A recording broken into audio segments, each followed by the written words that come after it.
Daughter Zion also shows up in prophets, but there she tends to be the object of God's wrath. Here, she gets to be the subject. She's the speaker. We hear her voice. This is really important because in these texts, she talks back. There's actually a book written by Carlene Mandolfo called Daughter Zion Talks Back, because that's what she does in these 2 chapters. She admits to rebelling. She admits to a pesha, a political rebellion, absolutely, in Lamentations 1:14. That's on your handout.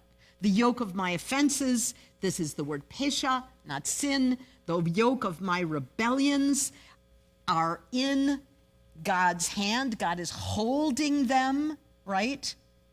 And I'm being effectively lashed tight by all of this, right? God has delivered me to my enemies. That's what she says. And it's important to note that she uses the word pesha. She admits simply to rebelling, to a political rebellion.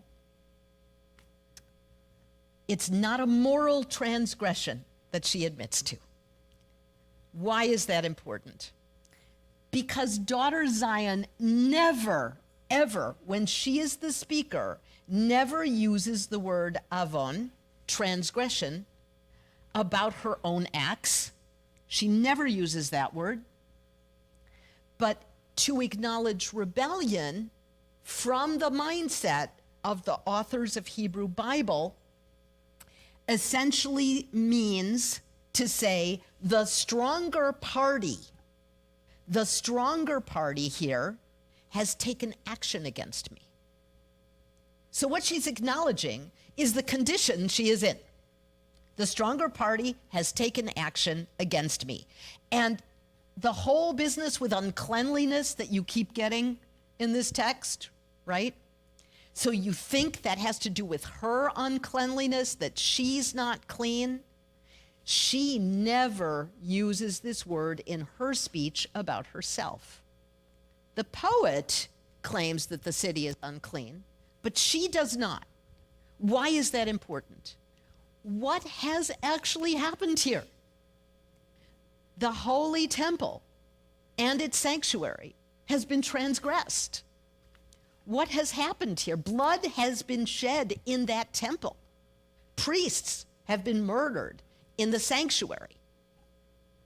You want to talk about what makes something unclean? Ask those people of AME Zion, right? What happens when bloodshed occurs in the sanctuary? Ask about all of the places of worship, the synagogues, the churches, the mosques, who have experienced what it is to have somebody come in with guns and kill people in the sanctuaries of God. What does that do but make their sanctuary indeed unclean? Because murder has been done, because horror has been experienced, because that is the place in which we all should feel safe, right? That kind of uncleanliness is what Daughter Zion is referring to, and it is really important that she actually blames God for that. She says, you did this. You permitted this to happen in your house. How could you have done that? And again, if it were your church, if it were my shul, right? Would those questions be natural to ask? How could you have permitted in your own house for this horror to happen?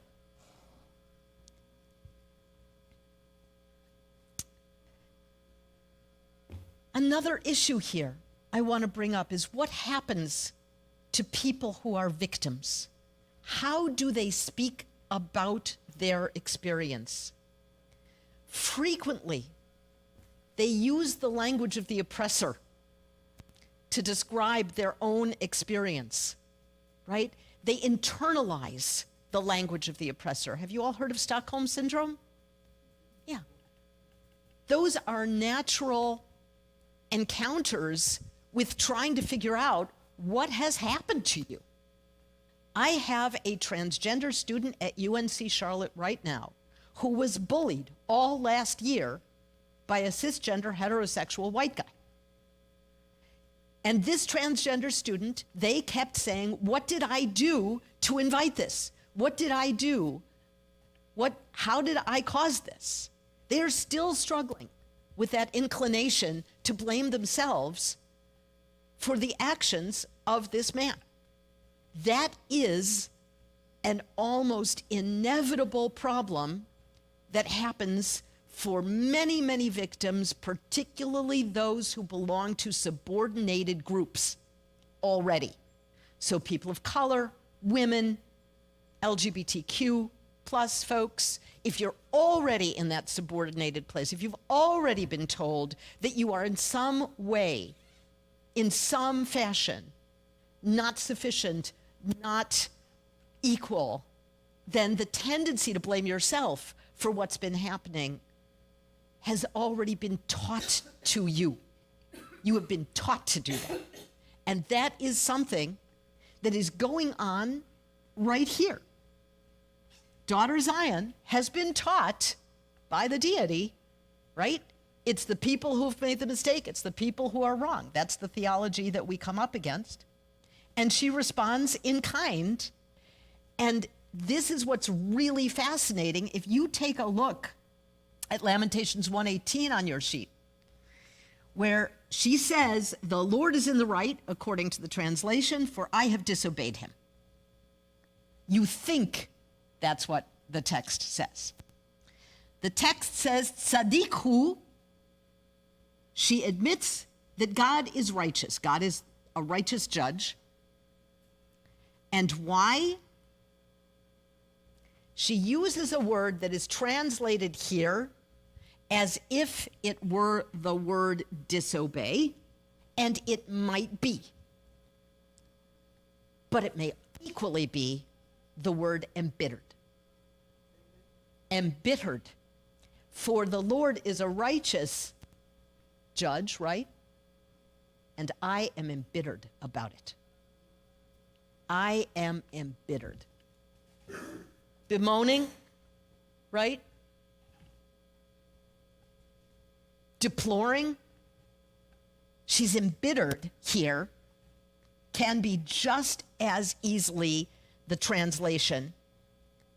And if I read it literally, the words before what you have highlighted in yellow, which is the word for either this question of disobey or embittered, before it is because against his mouth.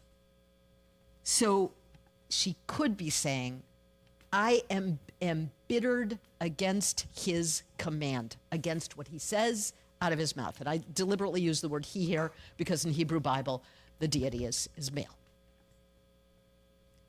So it's kind of a protest, right? There might be some rightness about what's going on, and I'm not taking it in and saying everything is okay about this.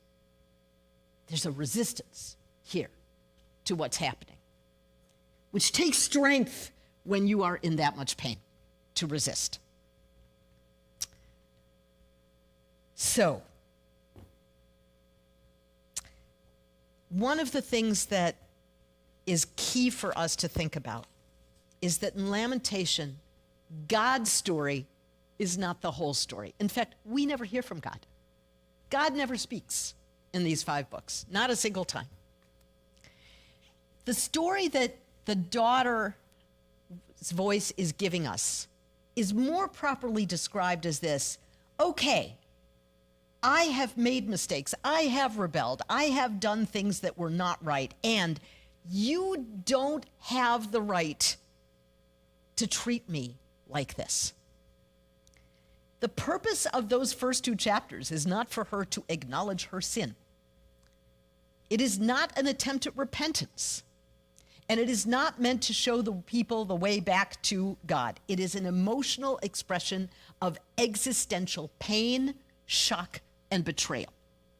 Now, we're going to get later in Lamentations some different kinds of voices.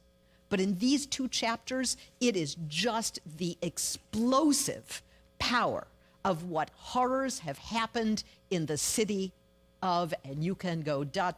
Aleppo, you can go ... Auschwitz, you can go ...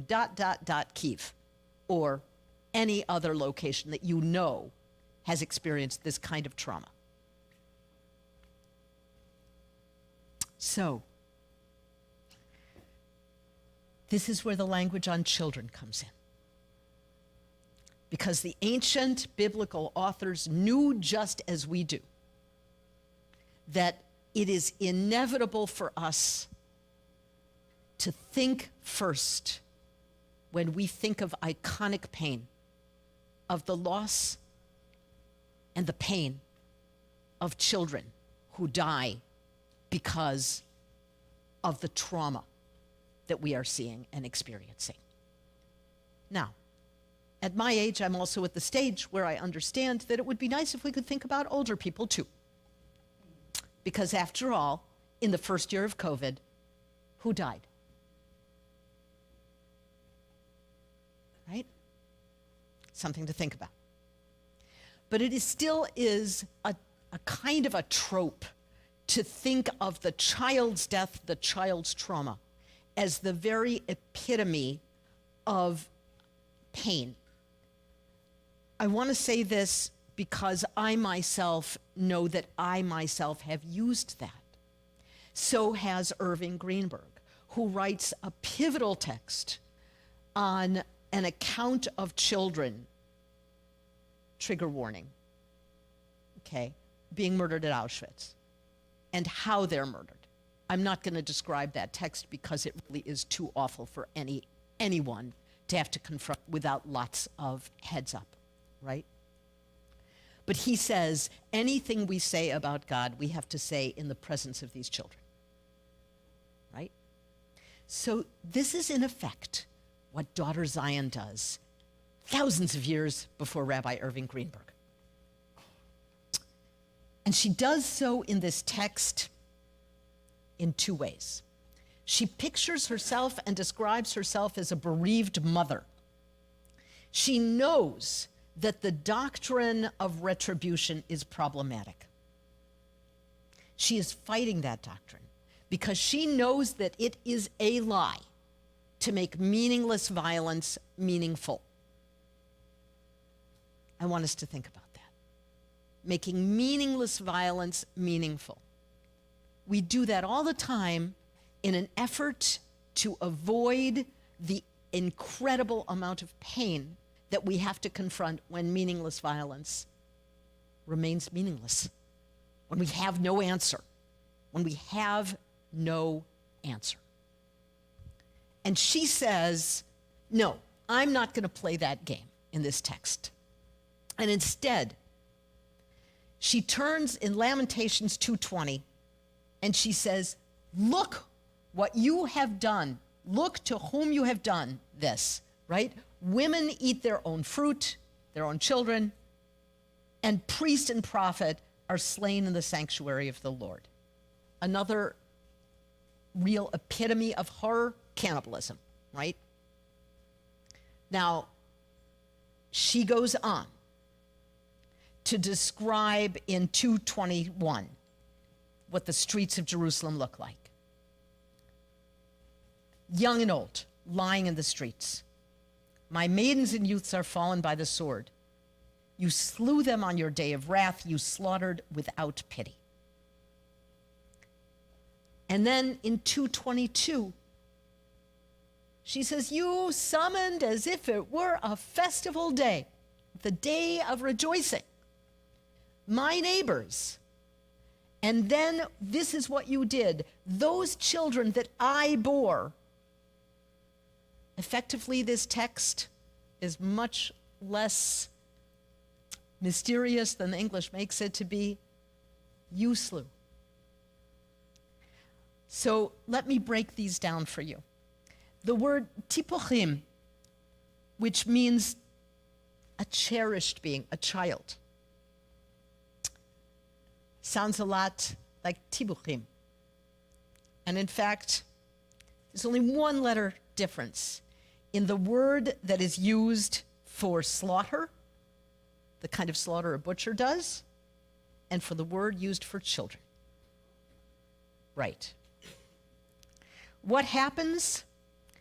She effectively says in Hebrew, those that I cherished and created and formed, right, as the mother of these people. My enemy has tabuchim, or tabacha here in this case, has consumed. The children I bore, you have taken away from me. It is a direct accusation against the Israelite deity.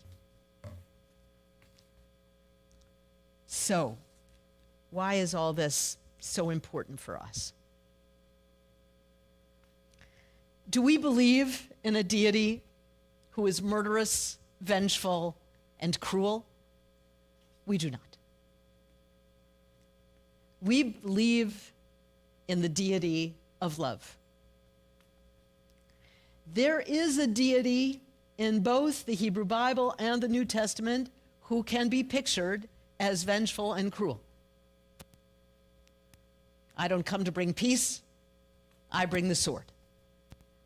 There are other texts. Those who don't follow me, cast out where there's wailing and gnashing of teeth. Right? You know the texts. I don't have to repeat them for you. Both our traditions come from a world in which people's response to what was inexplicable and meaningless was to create a deity who somehow had the capacity for cruelty. That is not our deity. We've learned better. Our deity, our God, has grown, one hopes, with humanity and with humanity's capacity to say, actually, really, the deity doesn't go out and destroy cities, and the deity does not go out and slaughter children, and the deity is not the cause for the horrors that we experience. I think we've grown up enough to know that it is time to consider who is the cause of all those things. And then we must look in the mirror, because that's us. That's us.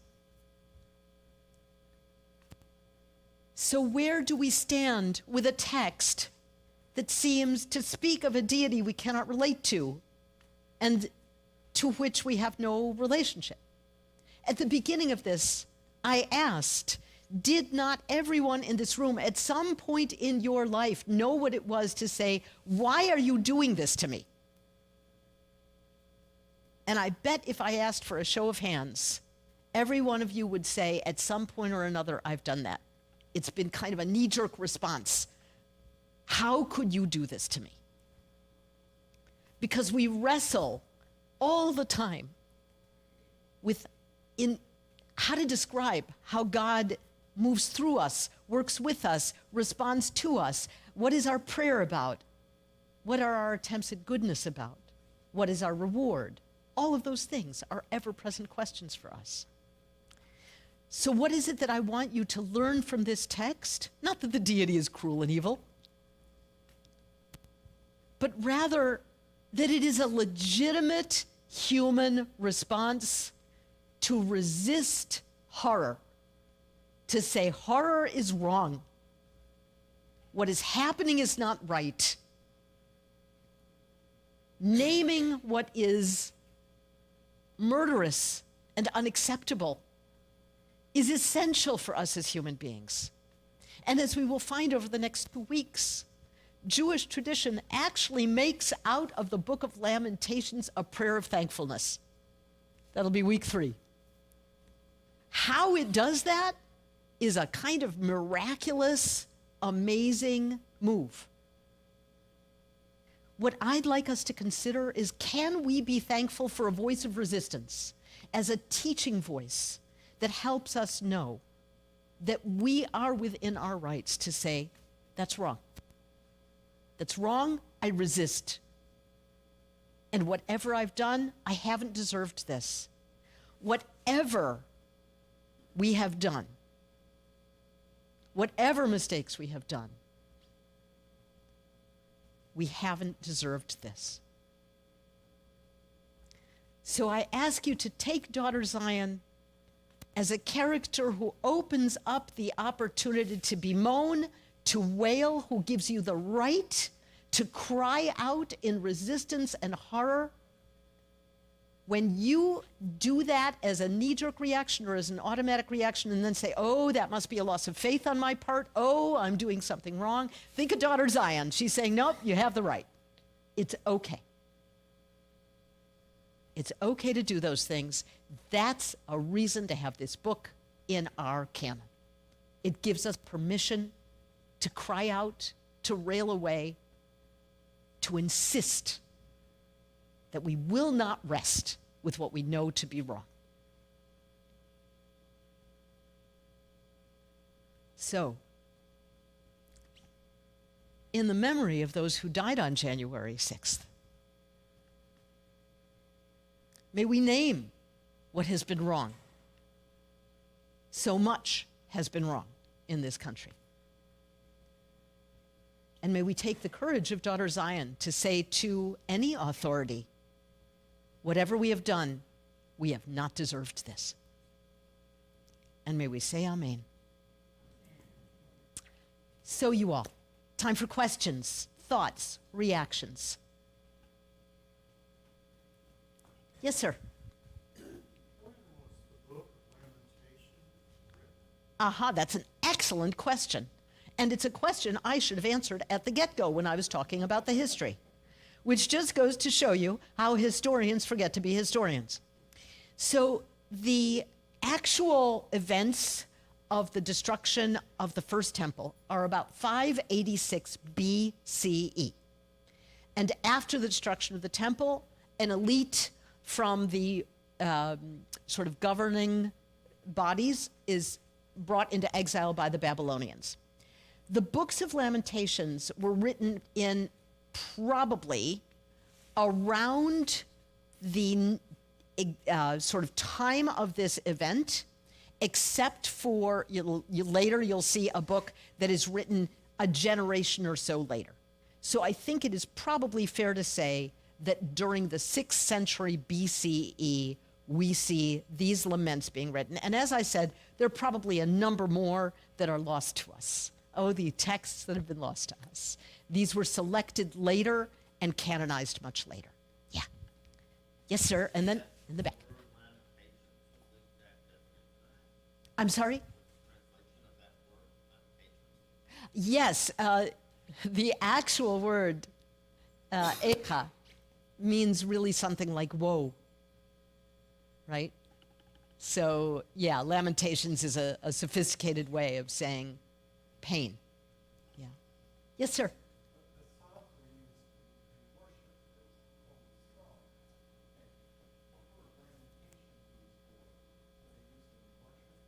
Ah, that is also an excellent question. Yes, I will repeat the question. Were Lamentations used in worship in some way or another? So Jewish tradition has, and we are now exactly in that time when Nancy and I talked. I mentioned to her, oh, we are right at Tisha B'Av.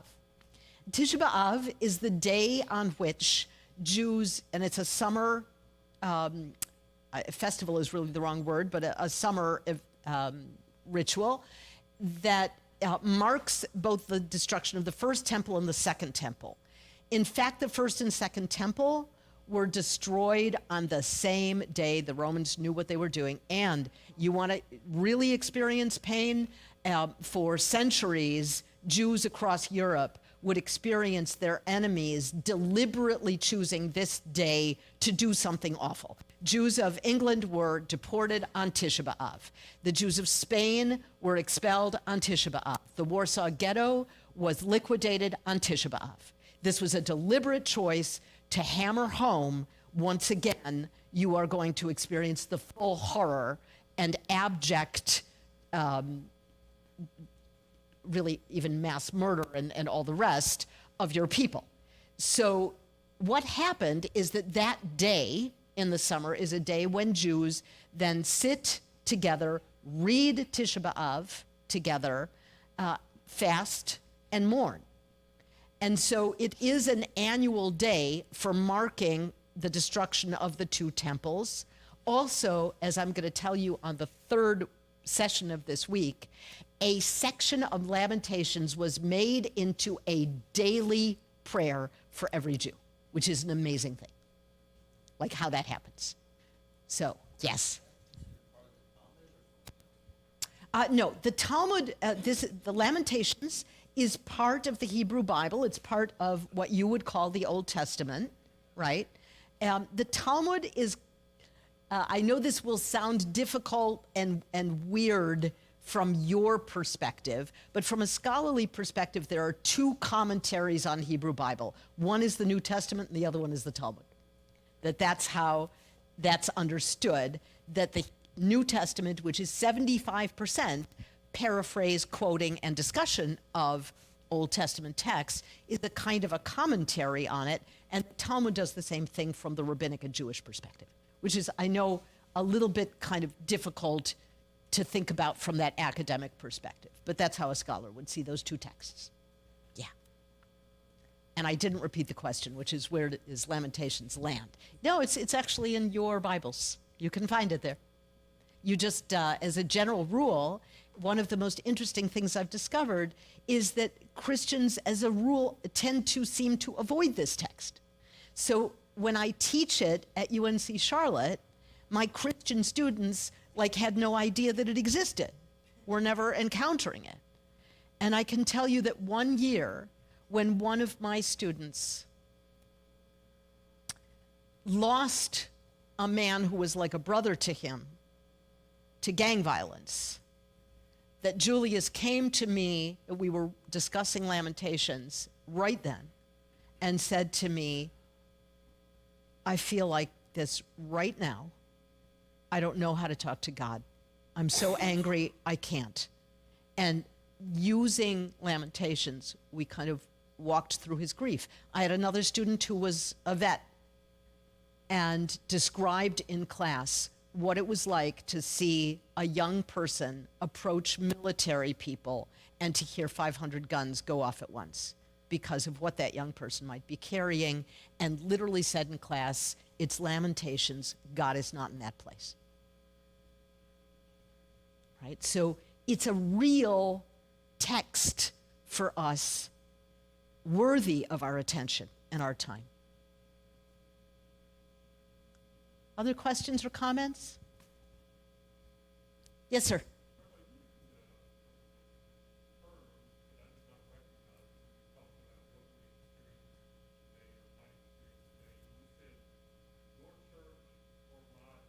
Shul, yes. And you know what? I'm just realizing I had this thing and could have used it the whole time. Oh, you know, she's back in the Stone Age technologically. Okay, so the question was, why did I use the word shul? Shul is a word for synagogue, a Jewish word for synagogue. So sorry, should have mentioned that, yes. No, it's the same thing. And actually the word synagogue is a Greek word, and it means meeting place, and yeah, you know, there's all sorts of Jewish words like, you know, just a Beit Knesset, Beit Midrash that we use for gathering places. Yeah. Sure. Anything else? Can also be comments, doesn't have to be questions. Reactions? Nancy? So if I take what you're saying, Lamentations is a response to people who would say in the face of great tragedy, this was God's will. Yes. Yes. Oh my God. Yes, that is exactly what it is. The idea, Nancy has just nailed it, really nailed it. The this is God's will response, which we've seen used in so many horrific ways to further oppress and further justify pain and anguish. Yes, Lamentations is in your face with that idea. Absolutely. It is. And there's one thing I sometimes think, maybe God doesn't show up in any of these books because God understands that his people need to do that, right? Understands there can be no explanation for the pain they've experienced. There can be no rationalization. There can be no justification. Maybe that's why the deity never shows up.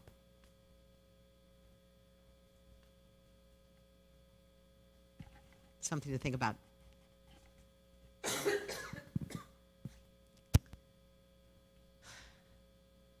Other thoughts? Comments? You know what I'll tell you. Be shy in your own time.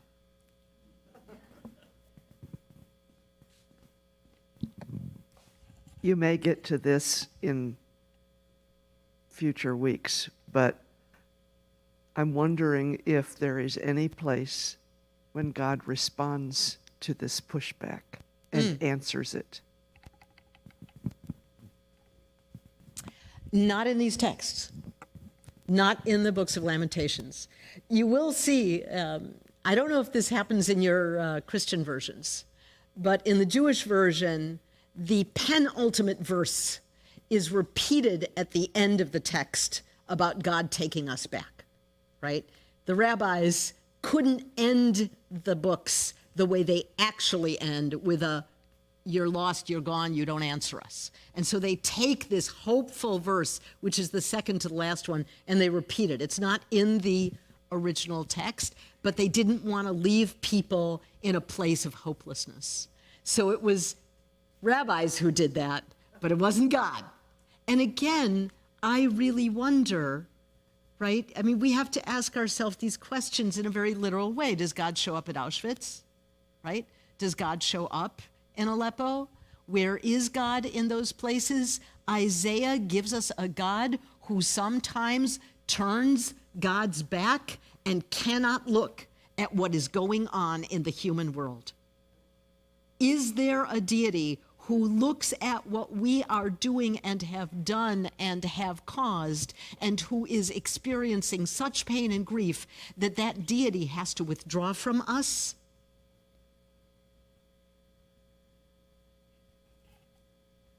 Yes, sir. Hold on. This is going to sound terribly sexist, but after 35 years of marriage, I've learned about the concept of venting.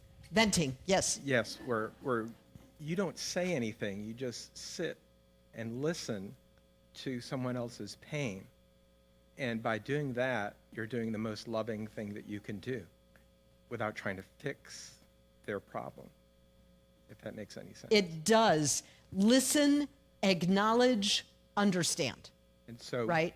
God is doing something very loving by listening to this pain and not reacting to it in a certain way. Indeed.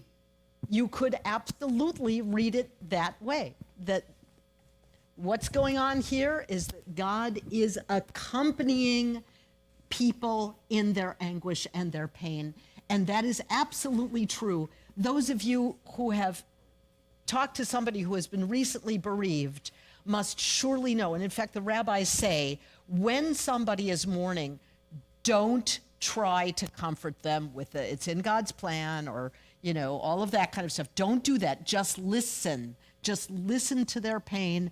Just hear what they are experiencing. Just be a guide who witnesses and does nothing more. Absolutely. Yes, hear, acknowledge, understand. I'm going to be honest and say I've used those three words with certain men I've known. Just listen, acknowledge, understand. Just listen. I don't need you to